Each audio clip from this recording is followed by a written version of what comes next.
Hola, buenos días, tardes o noches, según el lugar y horario en el que nos estén escuchando. Mi nombre es Mónica González y es para mí un placer, junto con Isabel García y Mónica Campos, el poder presentarles este proyecto de investigación denominado El proceso de estrés académico en estudiantes de medicina de la Universidad Autónoma de Querétaro, un estudio longitudinal.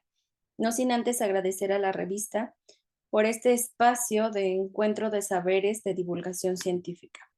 La pandemia fue un suceso que impactó en diversos ámbitos. Uno de ellos fue el ámbito educativo, en el que los y las estudiantes no solo se enfrentaron a la pérdida del espacio presencial escolar, sino que también a la relación directa con pares y docentes. Además de esto, se enfrentaron a la dificultad de la educación virtual, que era el único medio en ese momento para accesar al aprendizaje, y a la dificultad de poder realizar sus prácticas, servicio social y proyectos de investigación. Después de la pandemia vino otro periodo conocido como pospandemia, en el que se regresó paulatinamente a las clases mediante la educación híbrida. Esto quiere decir que las clases fueron presenciales, pero también virtuales, hasta llegar a la normalización de clases presenciales que se dio en el 2023. Estos periodos pudieron ser factores para que el estrés se elevara en los estudiantes universitarios.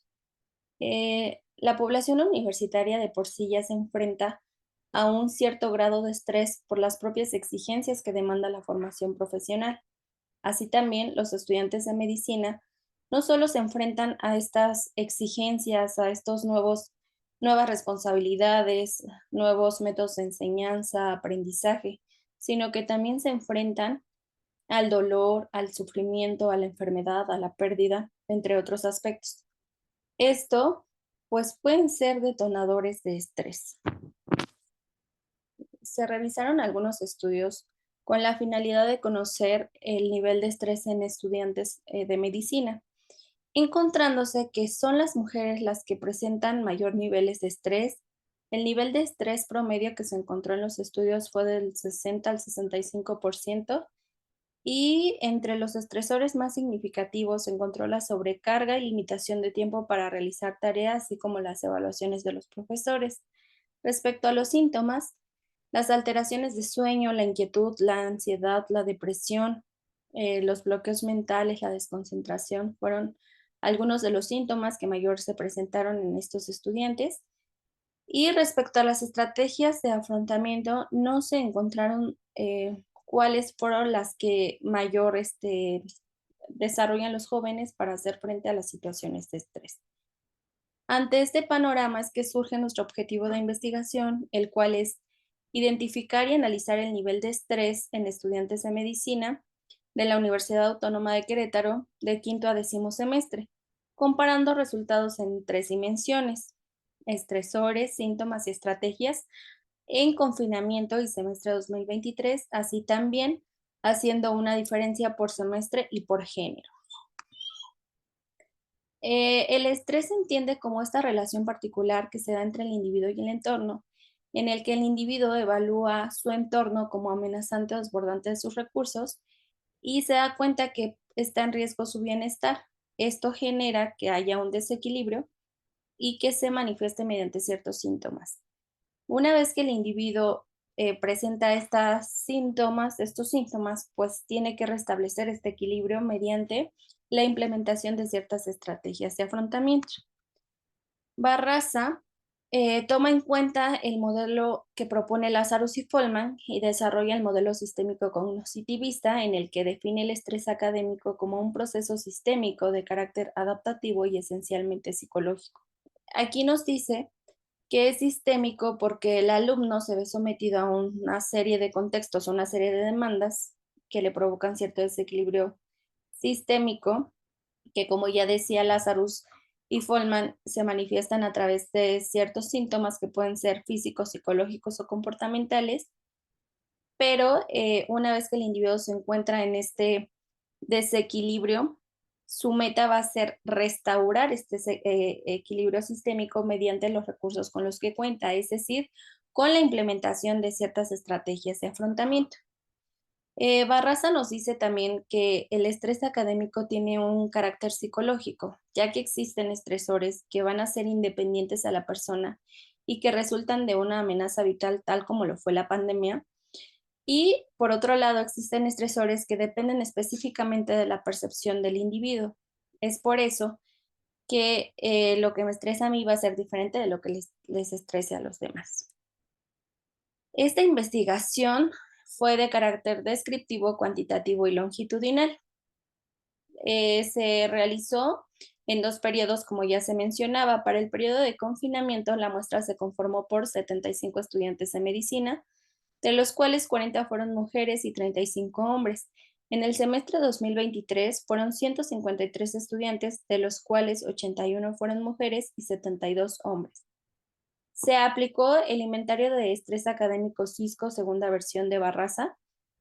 Sin embargo, este se adaptó a contexto de confinamiento y semestre 2023, conformándose por 5 apartados. El primer etapa de filtro, en donde se evalúa el nivel de estrés, así como si existe algún trastorno de ansiedad o depresión. Vienen los datos demográficos, la dimensión de estresores, síntomas y estrategias de afrontamiento. Y el inventario en el periodo de confinamiento se conformó por 47 ítems y en el periodo de 2023 por 51 ítems. Previo a la aplicación del instrumento, pues se llevó a cabo la gestión institucional con la Facultad de Medicina. Posteriormente se da la aplicación del instrumento de manera presencial con una duración de entre 15 a 20 minutos mediante un formulario.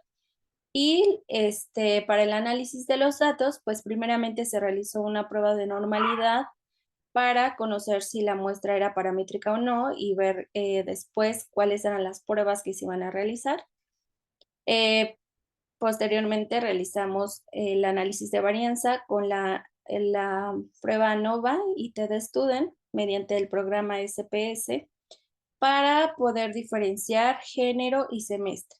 Así también se presentan el promedio de estrés general, el nivel de estrés poblacional y cuáles fueron los estresores, síntomas y estrategias más frecuentes en ambos periodos.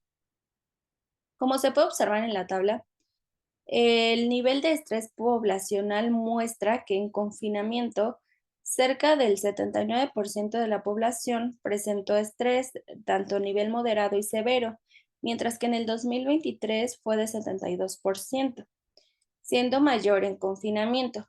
Estos resultados son similares a lo encontrado por Lemos y colaboradores, quienes mostraron que 64% de la población de medicina presentaron significativos niveles de estrés. Así también Espinosa encontró que el 60% de estudiantes de medicina presentaron un estrés moderado.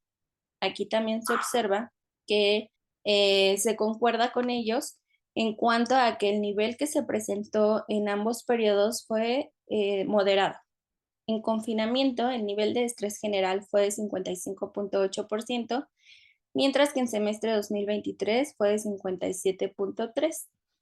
Estos resultados también concuerdan con lo encontrado por Celis, quienes muestran un 57.8% de estrés en estudiantes de medicina. En cuanto a las dimensiones de estresores, síntomas y estrategias, pues no hubo variación entre los periodos, al igual que el estrés general. Entonces, pareciera que los estudiantes vienen presentando estos estresores, síntomas y estrategias desde antes de la pandemia, pero lo siguen presentando actualmente también. En cuanto a las diferencias por género, se encontró que son las mujeres las que presentan mayores niveles de estrés en la dimensión de estresores y síntomas. Y en cuanto a las estrategias de afrontamiento, no se presentaron diferencias.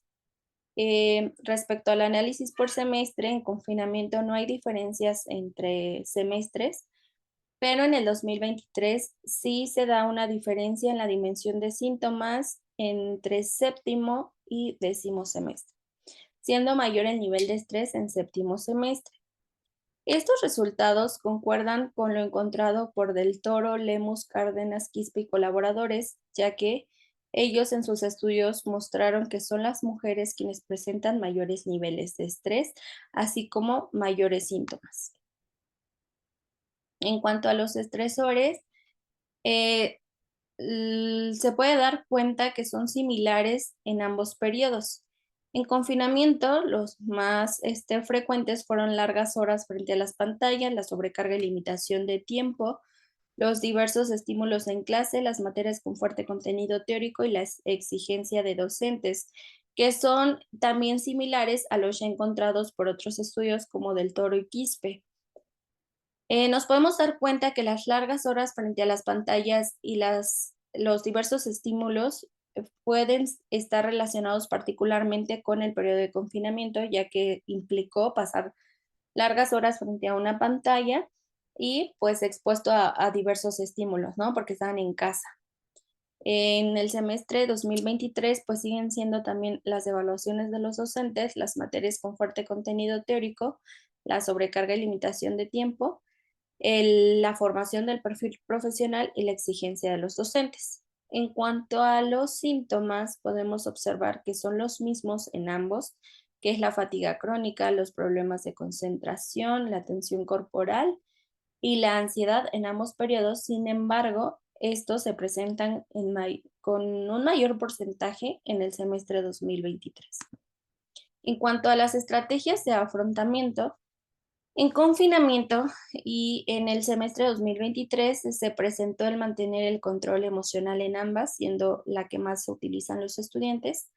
Así también buscar alternativas de autocontrol y planear las actividades académicas con anticipación, que ya se dio en el 2023 nada más, y que esto concuerda con García Airaiza en cuanto a que eh, el hacer un plan de trabajo, así como la búsqueda de tomar una mejor decisión, son las estrategias de afrontamiento que mayor utilizan los y las estudiantes. Como conclusiones, podemos decir que hay una relación concomitante entre estresores y síntomas que se mantiene independientemente del periodo en el que estén viviendo. Las mujeres son las que presentan mayor incidencia en el nivel de estrés, estresores y síntomas, y los semestres intermedios también son los más susceptibles de presentar estrés porque hay una mayor sobrecarga académica. El conocimiento de las estrategias de afrontamiento no garantiza su aplicación, como ya lo veíamos, y los estresores académicos rebasan las posibilidades y herramientas del estudiantado para lograr un estado de equilibrio socioemocional y académico. Agradecemos su atención